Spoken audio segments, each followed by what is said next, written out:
যাচ্ছি ব্রিজে আর কি আর কি। তো একটা জায়গায় তোমরা জানো, আর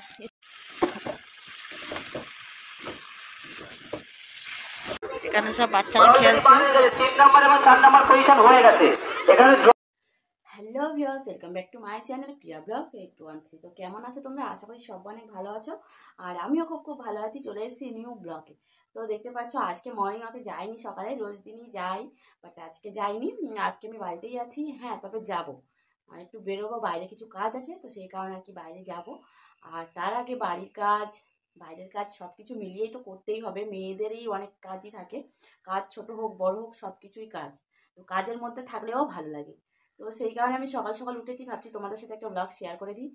আর সকাল থেকে আমি এত পরিমাণে কুল খেয়েছি, মানে কুল খেয়ে খেয়ে মানে কি বলবো, কুল হয়ে গেছি। তো যাই হোক, ভাবলাম আর কি, এখন তো রান্না বান্নার কাজ আছে। সকালে উঠেছি, বর্মশাইয়ের ডিউটি আছে, ও বেরিয়ে গেছে। আর আমি আজকে একটু বেলা করেই ঘুম থেকে উঠেছি। বাড়িতে যেদিনকে থাকি আর কি একটু বেলা করেই ঘুম থেকে উঠি, তো সেই কারণে আজকে একটু বেলা করেই উঠেছি ঘুম থেকে। আর রান্না বান্না করতে হবে। ঘুম থেকে উঠে ফ্রেশ হয়েছি, এখন ভাবছি মানে বাড়ির কাজগুলো সব করবো, তারপরে আর কি খাওয়া দাওয়া করবো, তারপরে বেরোবো। তো সেই কারণে আর কি উঠেছি। ভালো লাগছিল না, মনটাও খারাপ লাগছে। মনটা খারাপ এই কারণে আজকে আমি বাইরে যাব ভেবেছিলাম, আর একটু ঘুমাবো আর কি, তো এটাই আর কি। তো ঘুমানোর খুবই ইচ্ছা ছিল। তো যাই হোক, এখন আমার সব কাজ তো রেডি হয়ে গেছে, বাড়ির কাজ অনেকটাই ছিল আজকে। তো যাই হোক, সেগুলো জামা কাপড় কাচা মানে সব কিছু আর কি রেডি, কাজ শেষ। তো এখন আমি রান্নার কাজে যাবো। আর ভাবলাম তোমাদের সাথে আজকে মেনুটাও শেয়ার করে দিই, কি রান্না করছি না করছি, সেটা তো তোমাদের সাথে সবসময় শেয়ার করি। তো আজকেও মেনুটা তোমাদের সাথে শেয়ার করবো। তো চলো ঝটপট আমি রান্নাটা করি, তোমরাও সাথে থাকো আর দেখতে থাকো কি রান্না করছি। তারপরে আমি বেরোবো, সেটাও তোমরা দেখতে পাবো, আমি কোথায় যাচ্ছি, কি করছি না করছি, কি কারণে মানে গিয়েছি, সেটাও অবশ্যই তোমরা জানতে পারবে। তো তোমরা কিন্তু একেবারে ফুল ভিডিওটা স্কিপ করো না, পুরোটাই দেখতে থাকো আর সাথে থাকো। আজ কিন্তু আমি খুব বেশি রান্না করব না, আজকে একটু ব্যস্ত আছি, একটু বেরোতে হবে, তো সেই কারণে আর কি বেশি কিছু রান্না করব না। এখানে আমি নিয়ে নিয়েছি সজনে ফুল। তো সজনে ফুলের পকোড়া খেতে বেশি ভালোবাসি, আজকে একটু ভাজা করব। তো আজকে সজনে ফুলের ভাজা আলু দিয়ে করব। আর এখানে আমি চিকেন নিয়ে নিয়েছি, দেখতে পাচ্ছ এখানে চিকেন রান্না হবে। তো আজকে বেশি কিছু রান্না একেবারেই হবে না, আজকে চিকেন রান্না হবে আর সজনে ফুল ভাজা হবে। তো এখানে আমি চিকেনটা ভালো করে ধুয়ে নিচ্ছি। তোমাদেরকে আগেই বলেছি যে আমি অনেকটা সকালে উঠেছি, আর আমি ঘুমাতেও খুব ভালোবাসি। তো যাই হোক, ঘুমাতে পারছিলাম না বলে মানে মনটা খারাপ ছিল। তো আজকে ভাবছিলাম ঘুমাবো, তো সকাল সকাল আজকে উঠে যেতে হলো, কারণ আজকে একটু বেরোতে হবে। তো চলো ঝটপট রান্নাটা করে নিই। আর আজকের মেনুতে কি কি থাকছে সেটা তো তোমাদেরকে দেখিয়ে দিলাম। কথা বলতে বলতে আমার চিকেনটা ম্যারিনেট করা হয়ে গেছে। আজকে একদমই সময় নেই, সেই কারণে আমি একেবারে রান্নাটা বসিয়ে দেবো। তো দেখতে পাচ্ছ এখানে আমি রান্নাটা একেবারে বসিয়ে দিয়েছি, ভাজাটা আর একটা কড়াইতে বসিয়ে দিয়েছি, আর চিকেনটা আলাদা একটা কড়াই বসিয়ে দিয়েছি। আজকে একেবারে সময় নেই, তো সেই কারণে আর কি। তো চলো রান্নাটা হোক, ততক্ষণ আমি আবার স্নান টান করে রেডি হয়ে একেবারে খেয়ে দিয়ে তারপর আসবো। তোমরাও কিন্তু সাথে থাকো, আর ফুল ভিডিওটা একেবারে স্কিপ করো না, পুরোটাই দেখতে থাকো।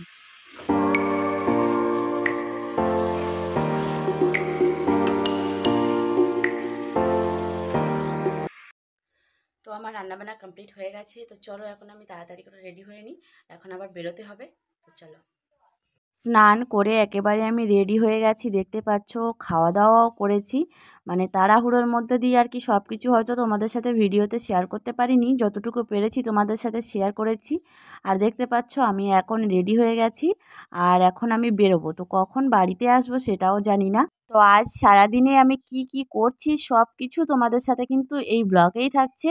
তো তোমরাও কিন্তু সাথে থেকো, আর ফুল ভিডিওটা স্কিপ করো না, পুরোটাই দেখতে থাকো। তো চলো এখন আমি বেরিয়ে পড়ি।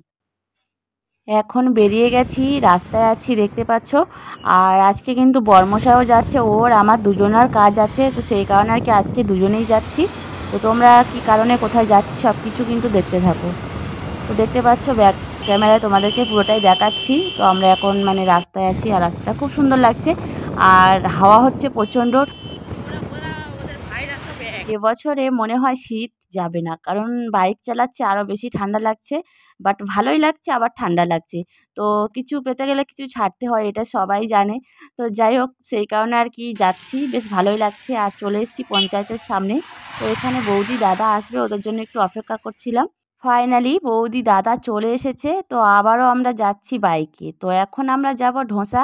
তো আমি মানে ঢোসাতে একবার গিয়েছি, আর এদিকে উল্টো সাইড আমরা খুব একটা আসি না। আর আস্তে আস্তে আমার যেটা সবথেকে বেশি ভালো লেগেছে তো এই জায়গাটা আমার খুবই ভালো লেগেছে। আর আমার নদী জঙ্গল এইগুলো আমার খুবই ভালো লাগে, আমার খুবই পছন্দের জায়গা। তো যাই হোক, আস্তে আস্তে এইগুলো দেখতে পেয়ে আমি তো আরও হ্যাপি হয়ে গেছি। এই ব্রিজে বাইক নিয়ে একা একাই যেতে হবে। তো দেখতে পাচ্ছ এখানে সব মানে আমাদেরকে দাদা আর আমার বরমশাই আর কি দুজনেই যাচ্ছে আগে, আর আমাদের দুজনকে নামিয়ে দিয়েছে, কারণ ব্রিজটা কিন্তু খুব একটা ভালো না। মানে আমরা হাঁটছি বুঝতেই পারছি মানে কিরকম একটা অনুভব হচ্ছে, যা মনে হয় যেন পড়ে যাচ্ছি এরকমই আর কি। তো ওই জন্য আমি আর কি হাসছিলাম। তো এখানে বাইক নিয়ে মানে রাস্তায় আমাদেরকে নামিয়ে দিয়েছে, তারপর ওরা বাইক নিয়ে ওপারে চলে গেছে, তারপরে আবার উঠবো, তারপর আবার যাব। তোমাদের এই জায়গাটা কেমন লাগছে অবশ্যই কিন্তু কমেন্ট করে জানিও। আর ব্রিজের ওপার থেকে আবার গিয়ে উঠে গেছি বাইকে, দেখতে পাচ্ছ। তো চলো এখন যা যাক। তো আমি এসছিলাম আর কি, তো একটা জায়গায় তোমরা জানো, আর এসে ওখান থেকে জয়শ্রীদের বাড়ি চলে এসেছি। একটু আড্ডা দিয়েছি, ঘুরেছি, এখন তো সন্ধ্যা হয়ে গেছে, এখন যাব বাড়িতে। তোমরাও সাথে থাকো আর দেখতে থাকো। যেই জন্য আজকে সারাদিনটা আমি কাটালাম বাইরে, তো সেটা হলো আমার ব্যাংকের কিছু কাজ ছিল, সেই কারণেই আমরা এসছিলাম। আর ওখান থেকে এসে দাদা বৌদি তো একেবারেই ছাড়ছিল না, তো সেই জন্য ওদের বাড়িতে গিয়েছিলাম। ওখান থেকে ঘুরে আবার এখন মানে সন্ধ্যাবেলা ভাবছিলাম বাড়িতে আসবো, তারপরে না, বৌদি দাদা বলল খেয়ে যেতে হবে, তো রান্না বান্না করেছিল, খেয়ে ফাইনালি তারপরে আমরা কিন্তু যাচ্ছি। আর এখন বাজে রাত্রি 9টা। তো দেখতে পাচ্ছ রাস্তা একেবারে মানে অন্ধকার হয়ে গেছে, আর খুব একটা লোকজনও নেই। ওখান থেকে তো খেয়েই বেরিয়েছি, আবার বাড়িতে রান্না করে এসেছিলাম, তো সেই রান্নাও রয়ে গেছে। এতটাই খেয়ে ফেলেছি, বাড়ি গিয়ে তো একদমই খেতেই পারবো না। দেখো কি অনুষ্ঠান হচ্ছে জানি না, তো যেতে যেতে আর কি দেখতে পাচ্ছি এখানে সব বাচ্চারা খেলছে। কি খেলা হচ্ছে কিন্তু জানি না, সাজিয়েছে খুব। তো ভিউয়ার্স ফাইনালি আমি বাড়িতে চলে এসেছি, আর এসে ফ্রেশ হয়েও নিয়েছি। তো চলো, অনেকটাই রাত হয়ে গেছে, ঘুম পাচ্ছেও খুব জোর। তো চলো এখন ঘুমাবো। আর আজকে ব্লগটা কেমন হয়েছে কিন্তু অবশ্যই কমেন্ট করে জানাবে, আর ভালো লাগলে like comment share and subscribe করে পাশে থাকবে। তো চলো টাটা, দেখা হচ্ছে নেক্সট ব্লগে। ততক্ষণ সবাই সুস্থ থাকো, ভালো থাকো, গুড নাইট।